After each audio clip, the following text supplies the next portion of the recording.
Hello viewers, আসসালামু আলাইকুম। কাছের মন ইউটিউব চ্যানেলের পক্ষ থেকে আপনাদের সবাইকে স্বাগতম। আমি হুসাইন আহমেদ প্রান্ত আছি রাশিয়া থেকে।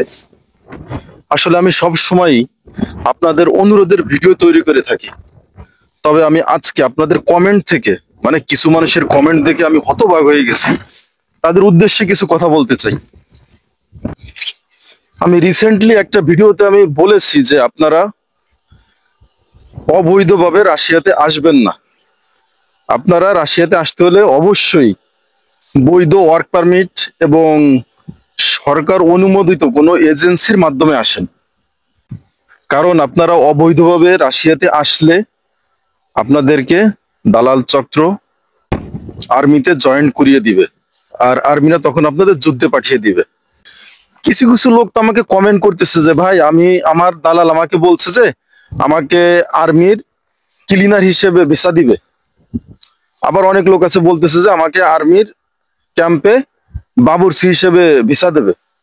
তো ভাই, আপনারা কি এতটুকু বোঝেন না যে রাশিয়াতে যে আর্মি ক্যাম্প আছে ওইখানে তো সবই রাশিয়ান। আপনি বাঙালি, আপনি কি এমন রান্না করবেন যে আপনার খাবার তারা খাবে? রাশিয়াতে কি বাবুর্চির অভাব পড়ছে? এতটুকু জ্ঞান আপনাদের মাথায় নাই। যারা ক্লিনারে আসবেন, আমার মোট কথা হচ্ছে যে আপনারা আর্মির সঙ্গে কোনো কাজেই জড়াবেন না, আর্মির ক্যাম্পে কোনো কাজেই আসবেন না। এই দেশে কি কর্মীর অভাব পড়ছে যে আর্মির ক্যাম্পে ক্লিনার হিসেবে, আর্মির ক্যাম্পে বাবুর্চি হিসেবে আপনাদেরকে আনবে? আপনারা স্বেচ্ছায় এসে পরে এসে যুদ্ধে অংশগ্রহণ করে মারা যাচ্ছেন। দোষ হচ্ছে গভর্নমেন্টের, দোষ হচ্ছে বিভিন্ন কোম্পানির। আমি আবারও বলতেছি, আপনারা বৈধভাবে রাশিয়াতে আসেন আর সরকার অনুমোদিত কোনো এজেন্সির মাধ্যমে আসেন। এমনও লোক আছে যারা আমাকে কমেন্ট করতেছে বা আমার হোয়াটসঅ্যাপে নকও দিচ্ছে, বলতেছে যে ভাই, আমার দালাল আমাকে বলছে এই কাজে পাঠাবে, এই কয় টাকা স্যালারি। সে নিজেও জানে না তার এজেন্সি কোনটা। তা সে কোন মাধ্যমে আসতেছে? ওই দালালের মাধ্যমে আসছে। দালাল এখানে কি আমি বুঝলাম না। দালাল রেখে রাশিয়া সরকার কি কন্ট্যাক্ট দিয়েছে যে তুই বিভিন্ন লোক ধরে রাশিয়াতে পাঠা, আমার অনেক শ্রমিক প্রয়োজন? এ তো গেল আমরা যারা বুঝি না তাদের হিসাব। তবে আমি বাংলাদেশে যে এজেন্সি গুলো আছে, যে দালাল চক্র আছে, আমি তাদের উদ্দেশ্যে একটা কথা বলতে চাই। ইন্ডিয়া থেকে যারা আসতেছে রাশিয়াতে, তাদের ৮০,০০০, ১ লাখ, ১.৫ লাখ, সর্বোচ্চ ২ লাখ, ২.৫ লাখ, ৩ লাখ লাগতেছে। আর আমাদেরকে কেন ৭ লাখ লাগতেছে? আমাদের কেন ৭ লাখ লাগতেছে? প্রথমে ছিল ৫ লাখ, ৬ লাখ, এখন ৭ লাখ। আর রিসেন্টলি আমি যে ২-৪টে ভিডিও আপলোড করছি, এই ভিডিওর কমেন্টে ম্যাক্সিমাম লোক বলতেছে ভাই, এখন কোনো এজেন্সিতে ৯ লাখের নিচে কোনো কথাই বলা যাচ্ছে না। কেন ভাই? টাকার কি কোনো দাম নাই?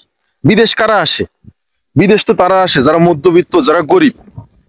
বিদেশ সেই ব্যক্তিরা আসে যে তার ইচ্ছা থাকে তার বাবা মার মুখে একটু সুন্দরভাবে ভালো মন্দ খাবার তুলে দেবে, তার ভাইরে পড়ালেখা শিখাবে, এরকম আশা নিয়েই তারা বিদেশে আসে। আর আপনারা তাদের রক্ত চুষা টাকা নিয়ে কি করবেন? বিল্ডিং করবেন, বাড়ি করবেন, ঘর করবেন? ওই ঘরে ঘুমাইতে পারবেন? শান্তিতে ঘুমাইতে পারবেন? আমরা শুধু মুখের কথায় রেমিটেন্স যোদ্ধা, তাই না? আমাদের দামটা কোথায়? যে ভাইরা রাশিয়াতে আসতে চাচ্ছেন, আপনারা এজেন্সিতে তো ডেলিগেট করেন ২,০০০, ১,০০০ লোক। ওই ২-১,০০০ লোক মিলে এজেন্সি গুঁড়োই দেন, ওই এজেন্সি ভেঙে ফেলেন, এরকম প্রতিবাদ করেন। আপনারা রুখে না দাঁড়ালে এই দালাল চক্রর হাত থেকে বাংলাদেশের মানুষ রক্ষা পাবে না। তো অবশ্যই আপনাদের রুখে দাঁড়াতে হবে। আগে যে সরকার ছিল সেও এই বিষয়ে কোনো পদক্ষেপ নেয়নি, এখন যে সরকার আসছে সেও নিবে না। আপনি পৃথিবীর যে দেশেই যান না কেন, বাংলাদেশ থেকে যেতে হলে আপনার ৮ লাখ, ১০ লাখ টাকা গুনতে হয়। আর ইন্ডিয়া থেকে যারা যাচ্ছে তারা ২ লাখ, ৪ লাখে যাচ্ছে। কিভাবে? এ টাকা খাচ্ছে কারা? তাই ভাই, আমি আপনাদের সকলের কাছে রিকোয়েস্ট করব, আপনারা ভিডিওটা বেশি করে শেয়ার করে দেন, যাতে এমন কোনো ব্যক্তির সামনে আমার ভিডিওটা যায় যে এই ভিডিওটা দেখে একটা পদক্ষেপ নিতে পারে। তো সবাই ভালো থাকবেন, সুস্থ থাকবেন। পরবর্তী ভিডিও নিয়ে আমি উপস্থিত হব। হুসাইন আহমেদ প্রান্ত। আল্লাহ হাফেজ।